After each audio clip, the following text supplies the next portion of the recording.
coach, mentor, and I am here with Alison Kavanagh, all the way from Ireland. Woo! Greetings from Ireland. Yeah, Alison Kavanagh. Yeah. I guess I better introduce myself. Yeah, go ahead. Tell us everything. Tell us everything. I'll go for it.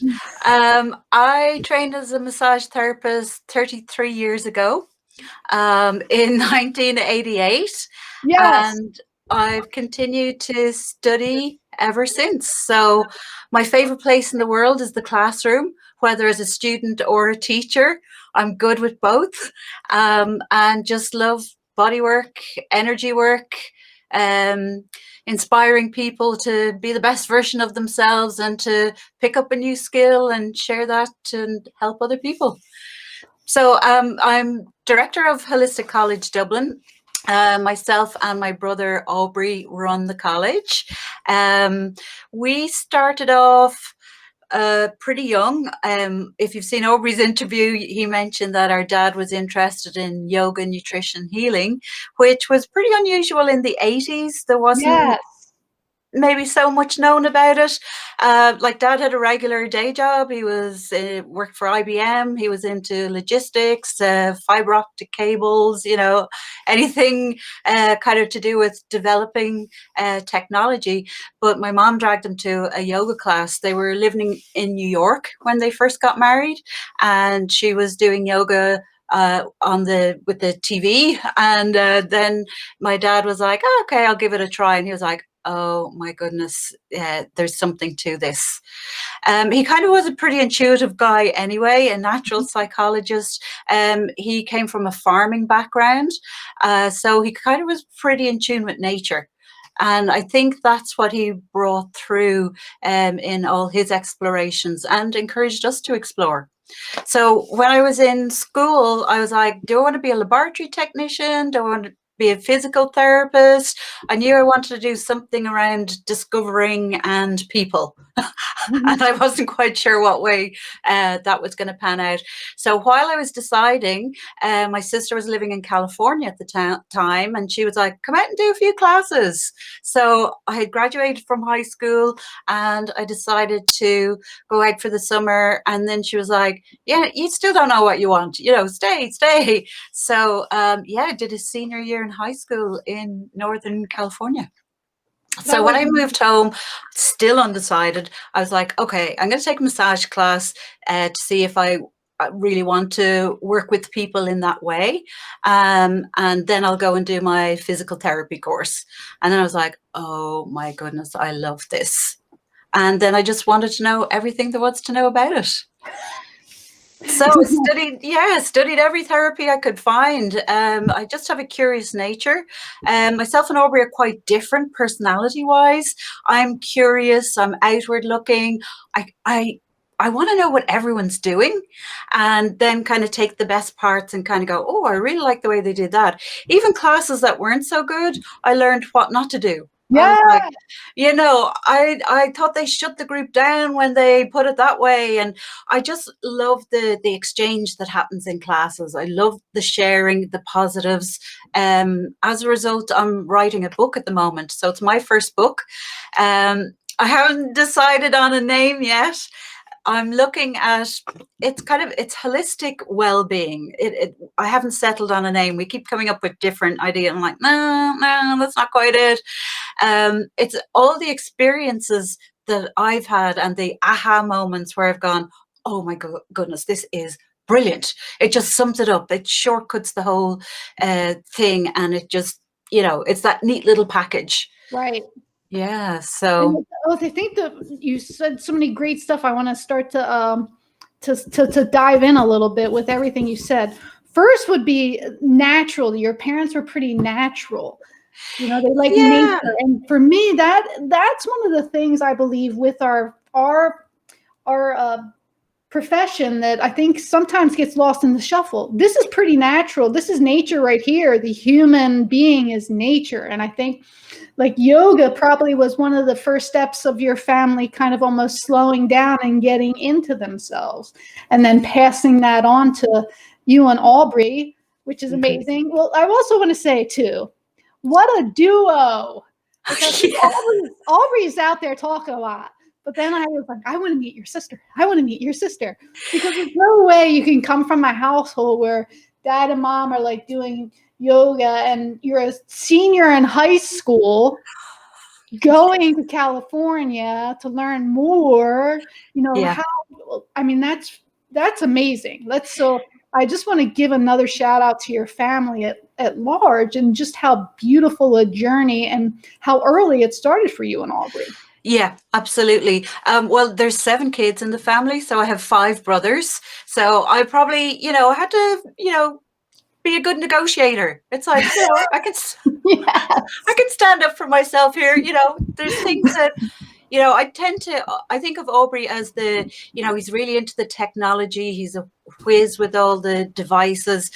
He's really mechanical. He can see the patterns of things. I tend to probably be a little more intuitive. I like to feel into things. How does this feel to me? Right. What feels right? What connects, that lights me up? Aubrey went to study a particular therapy that I said, do that, Aubrey. This is really interesting. And he was like, yeah, I don't know about this. And he's trying out a few of the new techniques he learned. And I was like, oh my goodness, this is awesome, Aubrey. It was this Bowen technique. People often think it's like bone, but it's Tom Bowen, the Australian guy from Geelong that came up with it. They say possibly he learned it from Aborigines and so on. But Aubrey's like, yeah, not sure. And I was like, I can feel my limb filling up with this energy. I was going, no, this is perfect. So myself and Aubrey can come to the same conclusion, but we've different pathways there. So we've different perspectives. And I think that combo of when Aubrey's gone 10 steps ahead, I kind of go, hold on a minute. I've got the first bit. I need to build on that. So I get him to back it up. I can ask him the question so that somebody who does not understand this can get it in a piecemeal way that they can, okay, got that bit, and that can hook on to the next bit. So yeah, we work really well together. We pretty much work together on everything. Again, back to my father, he was like, when you're teaching something, you build a picture. They mightn't remember the words, they mightn't remember exactly what you said, but they'll have that picture in their mind that they can work towards that. He had amazing stuff that he was a natural teacher. He inspired us. He never told us what to do. He was like, yeah, that's sure. how my dad was. That is a bonus. Yeah. Sometimes it was frustrating, but he was like, he would say what he would do in the situation, and he would say, what are you thinking of doing? Where's that going to lead? Is that the outcome you want? So it's like, by all means, do what you need to do, but look a little bit further down the road and see, is that where you want that to lead you to? Yes. So I think that's one of the things too, when you were saying, I thought of the idea of collaboration is just becoming more apparent, especially in the bodywork community, just because there's so many different ways to see things. And I always think of like a flock of geese, like the geese, they fly, they have one goose in the front, but they change who leads the pack. It's that harmony. Yeah, I think it's the harmonizing that when, I jokingly say to Aubrey, we'll build it and they'll come. Yes. We do huge hours. This isn't a job or a career. We live it 24/7. I know that's really corny, but there's never a time we're not working on this. I remember we were training together as physical not physical therapists. We did do physical therapy, but we also did personal training. And as PTs on the breaks, we're discussing like the minutiae of the sliding filament theory. And, do you think that it's, what role the calcium ions play? And the other students are listening to us and they're like, oh my God, you guys do it ever stop? And we're like, no, wait, because Aubrey will have a piece, I'll have a piece. And it just progresses. So yeah, we just find it endlessly interesting, endlessly exciting, entertaining, and love it. If you really look at our job, and for me, I know I love watching the body and just looking at people and looking at the different types, the different shapes, the way people walk, the way people talk, the way they do everything. So it really does almost become, when you're really getting all in, it's a 24/7 thing. You're just fascinated by the human being in general. And there's never, for the most part, not human beings around. And if Yeah. they're not around, you're inside. You are one. So it's... Exactly. And like, even as kids, our dad would maybe sitting in the car and he'd have us watch walks. And like, we were small kids, and he was like, now, is that a hip, knee, or ankle problem? We'd all sit there and kind of, what do you think it is, and why we thought it was. So like, we were already attuned to, and he would even link it to kind of an emotional state. They're Yes. walking disconnected. It's like they're not connected into their body. They're, yeah, it was just fascinating. But then that sparked our interest in pursuing therapies. As I said, I probably tend to be more outward looking, in that curiosity. Aubrey's the least curious person you could meet. He is, seriously. He's like, I'll have talked to somebody and I know, how old they are, status, marital status, how many kids, and Aubrey's like, how do you even know that? I'm like, background. I want to, the creative cycle, they say it's probably more feminine energy, that we get to the same point, but we go around, whereas the masculine energy, and I mean, they're going to go in straight lines and we end up at the same point. But as I said, I just like that creative flow. It's definitely interesting. Even the shapes of the energy, the yang and then the yin, Yes, absolutely. When I'm working on somebody and I close my eye and I'm looking in my mind's eye, and so much information kind of comes in, and I kind of have to stop and go, hey, Aubrey, what did I do there? And he'll go, well, you did this and you did this and you did it. So I can tell somebody else, because I've gotten it in an instant, but then, to break it down into the steps. So as I said, we really dovetail together, and that's going out into the industry. It's time for people to come together, to get all the perspectives, to get the commonalities, to get agreement.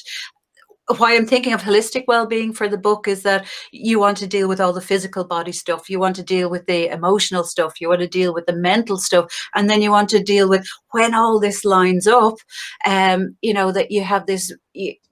I would think of so many good sayings that, the power that's there. It's not that you give away your power or that you get power. You are power.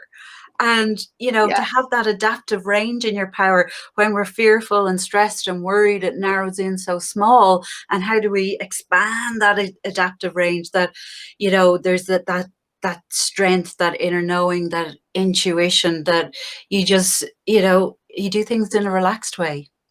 And you wait for that inner compass to guide you. 100%. My favorite thing is the power of the pause. And I think you're talking about that in a big way. For me, if I always go, wait for it, instead of reacting, I try to have a peaceful response. Exactly. A meaningful reaction. Because a lot of times when I react, it's just too quick. It's that frontal globe of my brain. That's it. That prefrontal cortex. Wait for it. Give it a minute to digest. Percolate. Yes. Sure. One thing too that I want you and I have spoken about, and I've had the opportunity to get to know you guys a little better, because you will be in the Massage Mentor Institute with some classes. Yay. Is to pregnancy massage. You do some classes on pregnancy massage. Yeah. And we were talking about that a little bit, and how it's kind of quiet here in the States. There's no certification. And we were talking about your work with that, and you really enjoy doing work with pregnancy massage. Can you tell us a little bit more about your viewpoints on that? Sure. Again, there's a lot of cautions around pregnancy massage, and some people are like, no, you don't touch them, wrap them in cotton wool. They shouldn't move for 40 weeks, which is crazy. What I'm really interested in is training people to be confident with the pregnant client. When they're sitting in the treatment room, what information do they need to ascertain so they can do a safe and effective treatment? You can do fabulous work with pregnancy massage. So our focus is on the positioning of the pregnant client, to have everything aligned, and to have them as comfortable as possible. So we do side lying and semi-reclined, Yeah. totally opposed to those tables that have like the circle cut out for the belly to hang through. You're like, no. Like we go into the uterine ligaments, like the sacro-uterine ligament that connects to the sacrum, and if the whole weight of the baby, which can be, you know, 20, somebody can gain 20 to 40 pounds, but all that additional weight on these ligaments that are already exposed to the hormone relaxin, anyway. We go through the correct equipment and positioning, semi-reclined, and just ensuring that it's a healthy pregnancy. So somebody that's having a healthy pregnancy, that they don't have any high risk, they don't have any preterm labors, they haven't any history of miscarriage, they're not having any extremes like a really high temperature, nausea, vomiting. If they're having a normal pregnancy and it's being monitored and it's progressing, they can absolutely have massage. There's some precautions that we say, you know, no percussion on the inside of the calf and thigh. You're avoiding the path of the saphenous vein, which is more prone to blood clots. But you can do some fabulous work that's so gentle, particularly around the pelvic area, pelvic balance. So while we look at the internal uterine ligaments in terms of what pain patterns they can mimic, so the sacro-uterine ligament can give pain over the sacrum, the round ligaments that come from the front of the uterus, they can mimic pain on one-sided abdominal pain. And the broad ligament that connects into the sides of the pelvis, they can give pain in the glute and down into the hamstring. So it can mimic sciatica. So just to know that the back pain may not necessarily be from skeletal structures, it may be some of these internal uterine ligaments. So just to know their referral patterns. And then in terms of alleviating some of the discomforts during pregnancy, like low backache, we go through the postural adaptations at each trimester. The tightening of the calves to stop you falling forward, and why that leads to leg cramps and how easy it is to alleviate that. The anterior tilt of the pelvis, that's going to cause shortening of the posterior muscles, the QLs, and weak abdominal muscles go hand in hand. Upper back issues with the heavier weight at the front, the shoulders drawing down, and this leading to headaches and stuff from forward head posture. So a lot of the students that learn this, they're like, I'm going to work on all my clients this way. The sideline position, they just absolutely love it. It's like a recovery position. Everything's cushioned and supported, and it feels awesome. I cannot wait to see that, because it's so the approach is so thoughtful. Yeah. And it's also not just from the outside in, it's from the inside out. Absolutely. And it brings me back to the days where you were talking about your father having you watch people, because I mean, we have this weight on our head, so we're trying to balance that, plus we're growing a small person inside of our body, which takes a lot of energy and work. Absolutely. And we're trying to do it all balanced. Exactly. And I mean, you're going to get widening of the pelvis, you're going to get external rotation at the hip joints, that classic kind of waddle towards the end of the third trimester. And just knowing, we do beautiful techniques, kind of pin and stretch and sideline. We kind of call it the clam, where we'll pin just behind the greater trochanter for the deep six hip rotators, and they control the movement of bringing the knee back together to get some lengthening back into those muscles that have got so short and so tight. And super gentle and really effective, that in one session you can see the reduction in the swelling if it has accumulated around the ankles and feet.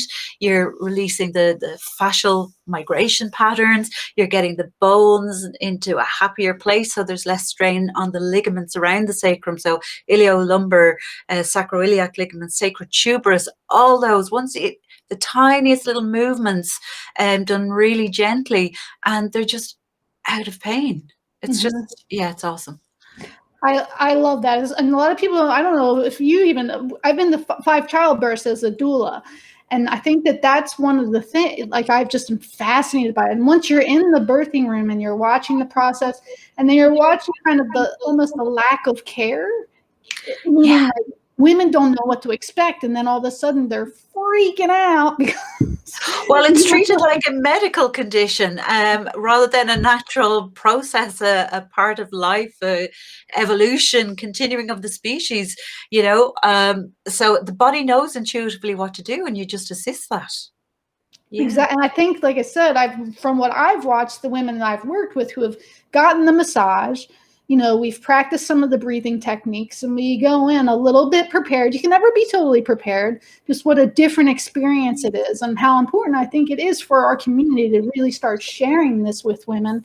Because I heard screams down the hallway as my mother was 8 centimeters dilated, sitting Indian style on the end of her bed.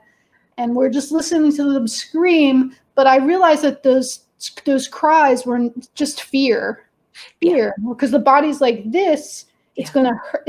And you're freaking out by the experience. The labor pains. You're not going to use the labor pains to help to process the birth. Exactly. So I just think fear and stress doesn't really help anything, but especially in that situation. No. And I even related back to like students doing exams. I do a lot of preparation. We do like a pre-exam, a mock exam before they do their final exams. And sometimes I do a mock of the mock. Always like, stop spoon feeding them. You don't have to wind and burp. And I'm like, yes, I do. but to me, all the stress has gone out of it when they do this mock exam, because I have a sheet. This is the protocol. First you do this, step 1. Step 2, you do this. Step 3, you do this. And they then have a clear picture in their head of exactly what they're doing, when they're going to do it, what to expect. And all the stress has gone out of it, and they do extremely well in their final exams because they're prepared, they've practiced, and they know what to expect. I am very honored and excited to get a chance to do some work with you and spread the word on these classes. I'm very excited to see it. It's been just a real honor getting an opportunity to talk to you. And it's one of the things I've always been kind of like social media. For years, I was very anti. Sure. And I've made these great relationships all over the world and found massage adorers and lovers and people who have been in it. Like, I feel like I've been in it for a really long time, and it's just been such a gift. And to be able to share the gift with someone like you is just such a pleasure and such a joy. And I hope that you'll come and talk some more with us. And I can't wait to see your classes in the Institute. And I just want to thank you for all your hard work. And thank you, Diane. No, when you're in a treatment room and you're on your own, it is kind of isolated, and you don't realize you're discovering these amazing things. You think, I found this, I've discovered it. Victory. And then you're like, you talk to other people, it's like, yeah, I've been doing that for 10 years. Yeah. Like, oh, okay. But I just think technology is amazing for reaching out and for shortening the space between people, and just building that community, building that tribe, whatever you want to call it. It's like the like-minded people that we want to share. We want to say, this is what worked for me. I want to save you all this time that it took me to work it out, and show you the shortcuts, the nuggets, the real goals. Yes. Yeah. Yes. So I want to thank you for your time. If you would hang tight, we're going to wrap it up. But I'm very honored, and I appreciate you, Alison, joining me today. And we'll put all the information to your school on the link above the interview. And we'll look very forward to seeing your pregnancy massage class. And anything you want to leave us with? Good stuff. Great to talk to you. Good to talk to you. Thank you, everyone. We'll see you soon.